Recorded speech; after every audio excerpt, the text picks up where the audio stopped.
Good day and God bless you. Welcome to the Bible reading chronological order. Just such a privilege to have you with us. We thank the Lord for each of you. Thank you for clicking on the video, for participating with us in the reading of the Word of the Lord together, and also for going through these overviews. And I pray that it would be a real blessing to you, even as you would go through it with us. Today we're busy in the book of Ezekiel again, and we're going to be going through chapters 24, 25, 26, and 27. Now, in chapter 24, we see again in this chapter, we see how the Lord gives the prophet Ezekiel a sign or a type to proclaim the prophecy toward Jerusalem. In this instance, the Lord tells Ezekiel to take the choicest of the flock and boil it vigorously in a pot. Now, the pot represents Jerusalem. The pieces of this animal represent the people of Jerusalem, and the scum represents sin. Now, with this sign, the Lord conveys the destruction of Jerusalem because of the lewdness and their filthiness. Then we get to one of the toughest assignments of any prophet in the Old Testament, which the Lord gave to Ezekiel, in that in a moment his wife was taken from him with a stroke. And he was told not to mourn her passing, but to act as he would on a normal day. Now, this is rough. This is terrible. In the morning, he showed the people the sign of the boiling pot, and that evening his wife died, and he had to hide his grief from the people the next day, which in Jewish culture should have been the day of her burial. Now, this is a symbol of the destruction of the desire of the eyes of the Lord, which is the children of Israel, and he is unrepentant for the evil that he has allowed upon the people of Jerusalem. And this could be the case. It just might be. Then we get to chapter 25, and we get to a new section of the book which spans across chapters 25 to 32. And this speaks on the judgment of the Lord upon the Gentile nations, and in essence, the Muslim nations in present time. Now, chapter 25 tells of the judgment upon Ammon, Moab, Edom, and Philistia. For Ammon, the Lord will judge them because they have scorned and rejoiced at the profaning of the sanctuary of the Lord. The Lord will therefore deliver them up to be spoiled by the heathen. Moab is judged because they compared Jerusalem to the heathen nations and did not acknowledge that the Lord was the God of Judah.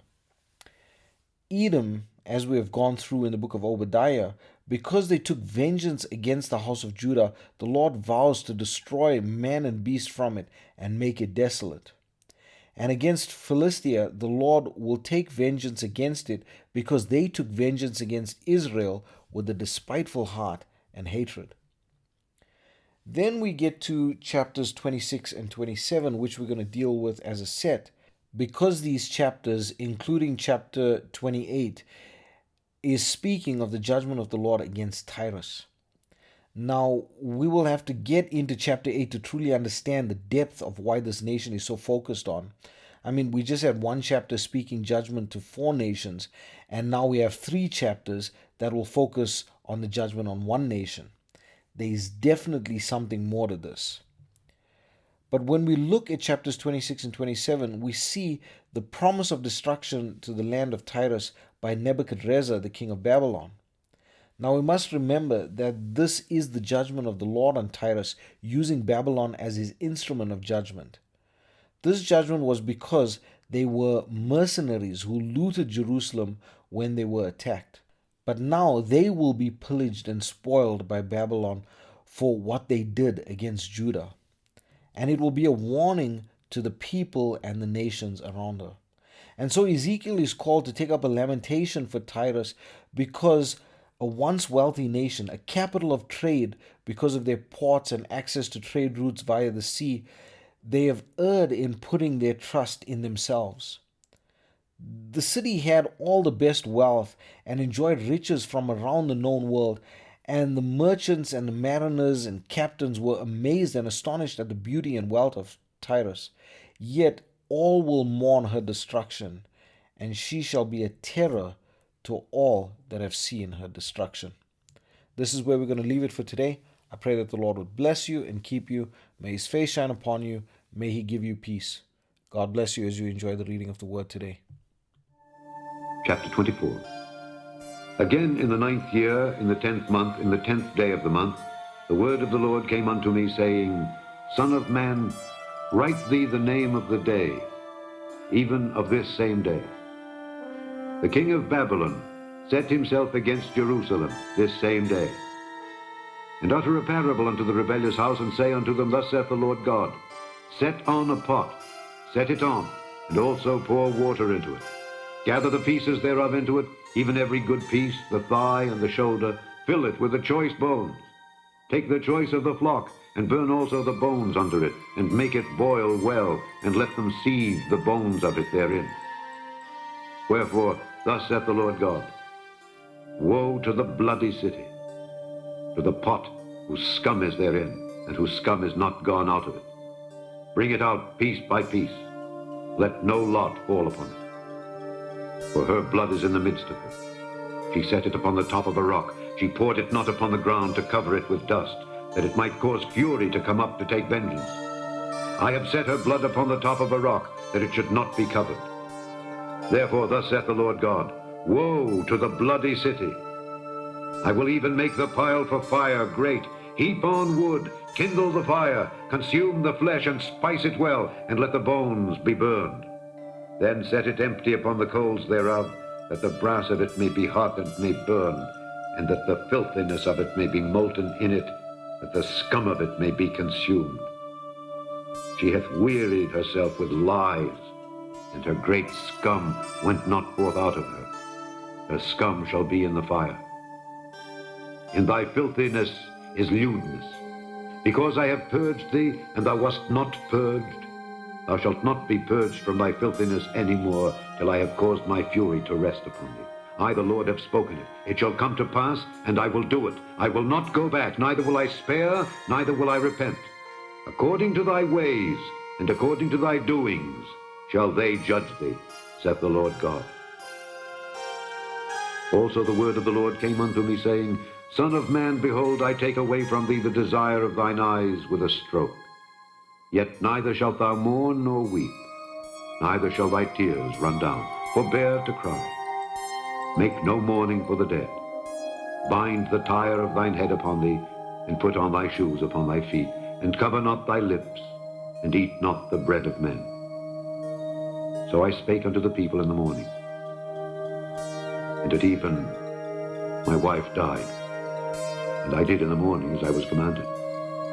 And the people said unto me, Wilt thou not tell us what these things are to us, that thou doest so?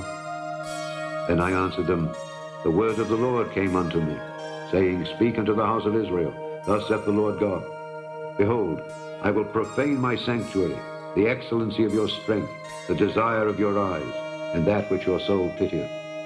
And your sons and your daughters whom ye have left shall fall by the sword. And ye shall do as I have done. Ye shall not cover your lips, nor eat the bread of men. And your tires shall be upon your heads, and your shoes upon your feet. Ye shall not mourn nor weep, but ye shall pine away for your iniquities, and mourn one toward another. Thus Ezekiel is unto you a sign. According to all that he hath done shall ye do. And when this cometh, ye shall know that I am the Lord God. Also, thou son of man, shall it not be in the day when I take from them their strength, the joy of their glory, the desire of their eyes, and that whereupon they set their minds, their sons and their daughters, that he that escapeth in that day shall come unto thee, to cause thee to hear it with thine ears? In that day shall thy mouth be opened to him which is escaped, and thou shalt speak and be no more dumb. And thou shalt be a sign unto them, and they shall know that I am the Lord. Chapter 25. The word of the Lord came again unto me, saying, Son of man, set thy face against the Ammonites, and prophesy against them, and say unto the Ammonites, Hear the word of the Lord God. Thus saith the Lord God. Because thou saidst, Aha, against my sanctuary when it was profaned, and against the land of Israel when it was desolate, and against the house of Judah when they went into captivity, behold, therefore I will deliver thee to the men of the east for a possession, and they shall set their palaces in thee, and make their dwellings in thee. They shall eat thy fruit, and they shall drink thy milk. And I will make Rabbah a stable for camels, and the Ammonites a couching place for flocks. And ye shall know that I am the Lord. For thus saith the Lord God, because thou hast clapped thine hands, and stamped with the feet, and rejoiced in heart with all thy despite against the land of Israel, behold, therefore I will stretch out mine hand upon thee, and will deliver thee for a spoil to the heathen. And I will cut thee off from the people, and I will cause thee to perish out of the countries. I will destroy thee, and thou shalt know that I am the Lord. Thus saith the Lord God, because that Moab and Seir do say, behold, the house of Judah is like unto all the heathen, therefore, behold, I will open the side of Moab from the cities, from his cities which are on his frontiers, the glory of the country, Beth-Jeshemoth, Baal-meon, and Kiriathaim, unto the men of the east with the Ammonites, and will give them in possession, that the Ammonites may not be remembered among the nations. And I will execute judgments upon Moab, and they shall know that I am the Lord. Thus saith the Lord God, because that Edom hath dealt against the house of Judah by taking vengeance, and hath greatly offended and revenged himself upon them, therefore thus saith the Lord God, I will also stretch out mine hand upon Edom, and will cut off man and beast from it, and I will make it desolate from Teman, and they of Dedan shall fall by the sword. And I will lay my vengeance upon Edom by the hand of my people Israel. And they shall do in Edom according to mine anger and according to my fury, and they shall know my vengeance, saith the Lord God. Thus saith the Lord God, because the Philistines have dealt by revenge, and have taken vengeance with a despiteful heart to destroy it for the old hatred, therefore thus saith the Lord God, behold, I will stretch out mine hand upon the Philistines, and I will cut off the Cherethims, and destroy the remnant of the seacoast. And I will execute great vengeance upon them with furious rebukes. And they shall know that I am the Lord, when I shall lay my vengeance upon them. Chapter 26. And it came to pass in the 11th year, in the first day of the month, that the word of the Lord came unto me, saying, Son of man, because that Tyrus hath said against Jerusalem, Aha, she is broken, that was the gates of the people, she is turned unto me, I shall be replenished, now she is laid waste. Therefore thus saith the Lord God, behold, I am against thee, O Tyrus, and will cause many nations to come up against thee, as the sea causeth his waves to come up. And they shall destroy the walls of Tyrus, and break down her towers. I will also scrape her dust from her, and make her like the top of a rock. It shall be a place for the spreading of nets in the midst of the sea. For I have spoken it, saith the Lord God, and it shall become a spoil to the nations. And her daughters which are in the field shall be slain by the sword, and they shall know that I am the Lord. For thus saith the Lord God, behold, I will bring upon Tyrus Nebuchadrezzar king of Babylon, a king of kings from the north, with horses and with chariots, and with horsemen and companies and much people. He shall slay with the sword thy daughters in the field, and he shall make a fort against thee, and cast a mount against thee, and lift up the buckler against thee. And he shall set engines of war against thy walls, and with his axes he shall break down thy towers.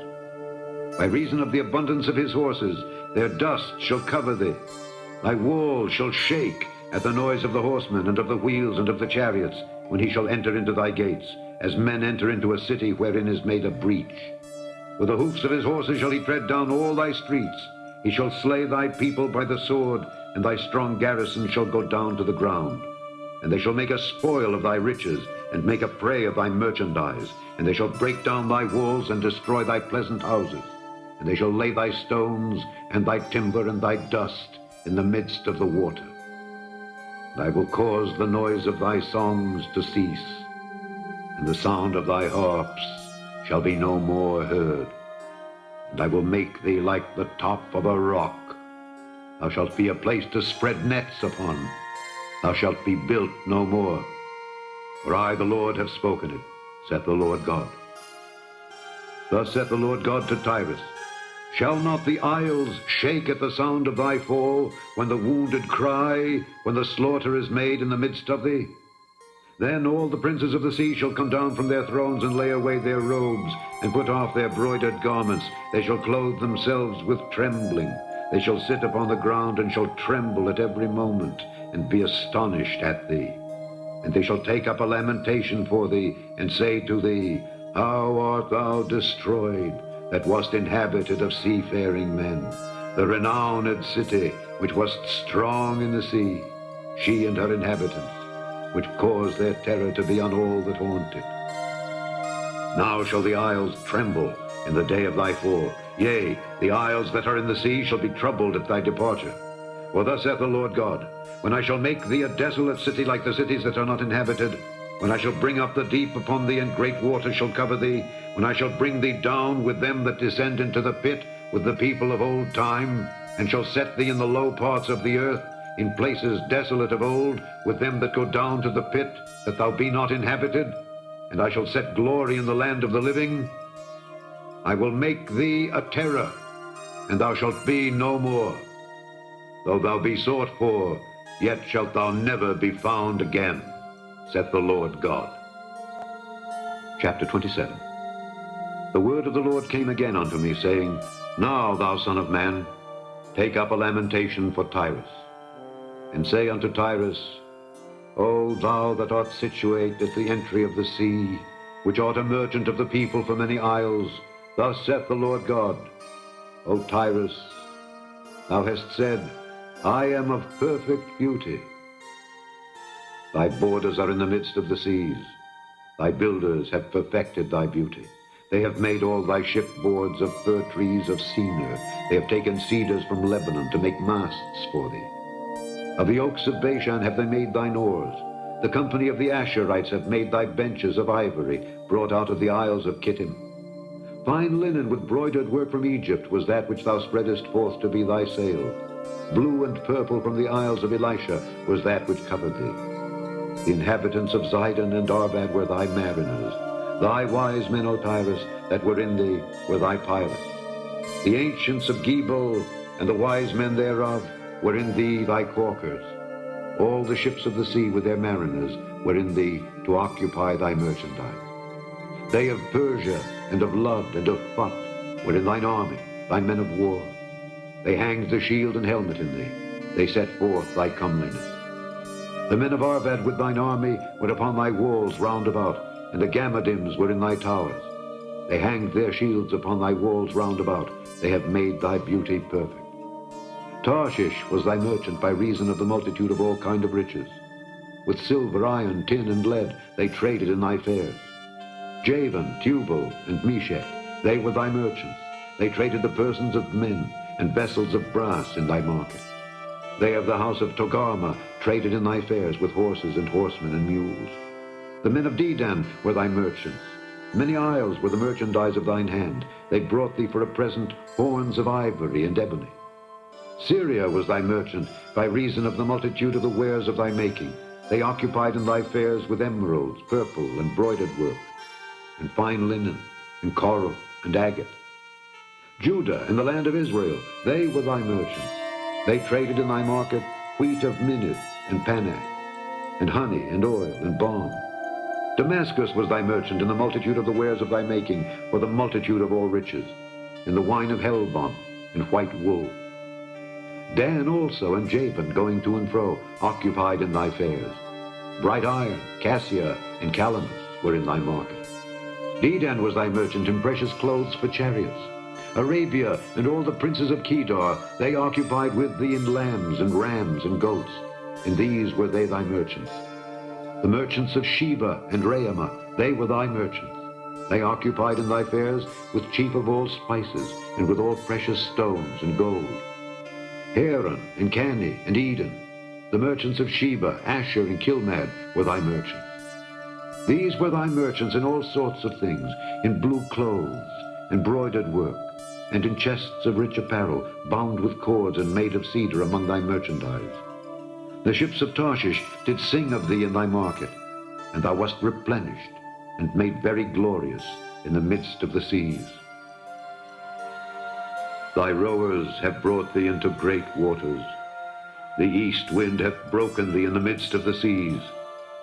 Thy riches and thy fairs, thy merchandise, thy mariners and thy pilots, thy caulkers and the occupiers of thy merchandise, and all thy men of war that are in thee, and in all thy company which is in the midst of thee, shall fall into the midst of the seas in the day of thy ruin. The suburbs shall shake at the sound of the cry of thy pilots. And all that handle the oar, the mariners, and all the pilots of the sea, shall come down from their ships. They shall stand upon the land, and shall cause their voice to be heard against thee, and shall cry bitterly, and shall cast up dust upon their heads. They shall wallow themselves in the ashes, and they shall make themselves utterly bald for thee, and gird them with sackcloth. And they shall weep for thee with bitterness of heart and bitter wailing. And in their wailing they shall take up a lamentation for thee, and lament over thee, saying, What city is like Tyrus, like the destroyed in the midst of the sea? When thy wares went forth out of the seas, thou filledst many people. Thou didst enrich the kings of the earth with the multitude of thy riches and of thy merchandise. In the time when thou shalt be broken by the seas, in the depths of the waters, thy merchandise and all thy company in the midst of thee shall fall. All the inhabitants of the isle shall be astonished at thee. Their king shall be sore afraid. They shall be troubled in their countenance. The merchants among the people shall hiss at thee. Thou shalt be a terror, never shalt be any more.